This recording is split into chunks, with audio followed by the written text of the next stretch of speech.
যারা আইল ঠেলেন, কত বিগত যে ঠেলতে ঠেলতে নিয়ে গেছেন আল্লাহ জানে। 1 বিঘা সম্পদ যদি কেউ কারো আত্মসাৎ করে, নবীজি সাল্লাল্লাহু আলাইহি সাল্লাম বলেছেন 7 তবক জমিনকে কিয়ামতের ময়দানে তার গলায় ঝুলিয়ে দেওয়া হবে। কত জমিন লাগে তোর নেই, সেদিন মৃত্যু হবে না, কষ্ট যন্ত্রণা এটা ঠিকই হতে থাকবে।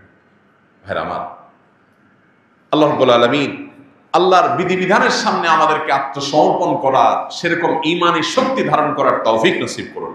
সম্পদ যদি আত্মসাৎ করি তাতে কি হবে? প্রথমত জীবনের বরকত চলে যাবে। এই যে সম্পদ রাখবেন, এই সম্পদ আসলে তেমন কোনো কাজে আসবে না।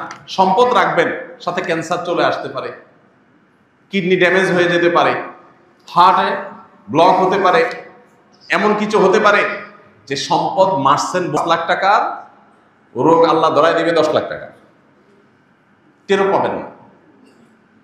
দ্বিতীয়ত, এটা সাধারণ হারাম না, আত্মীয়তার বন্ধন ছিন্ন করার হারাম। আত্মীয়তার বন্ধন ছিন্ন করার হারামটা এটা আরো জঘন্য হারাম। এর পাশাপাশি আরেকটা বিষয় থাকে এখানে, সেটা হলো যে কখনো কখনো বোনরা হয়তো ছোট থাকে, এতিম হলে সেক্ষেত্রে এতিমের হক মেরে খাওয়ার আরেকটা গুনাহ এখানে যুক্ত হয়, কতগুলো অপরাধ এখানে যুক্ত হয়। আর এই জন্যই আল্লাহর ভয় অন্তরে লালন করতে হবে। নবী সাল্লাল্লাহু আলাইহি সাল্লাম বলেছেন, লা ইয়ারবু লাহমুন নাবাতা মিন সুহতিন, কারোর শরীর যদি হারাম উপার্জন দ্বারা গঠিত হয়, ফান্নারু আউলা বিহি, তাহলে জাহান্নামের আগুন সেই শরীরের জন্য অধিকতর উপযুক্ত। এই হারাম উপার্জনকারী ব্যক্তির দোয়া কবুল হয় না, ইবাদত কবুল হয় না, আমল কবুল হয় না, নেকামল কবুল হয় না, আল্লাহর কাছে সে দায়ী হিসাবে থাকে। আল্লাহ রাব্বুল আলামিন আমাদের সবাইকে সতর্ক এবং সচেতন থাকার তৌফিক দান করুন।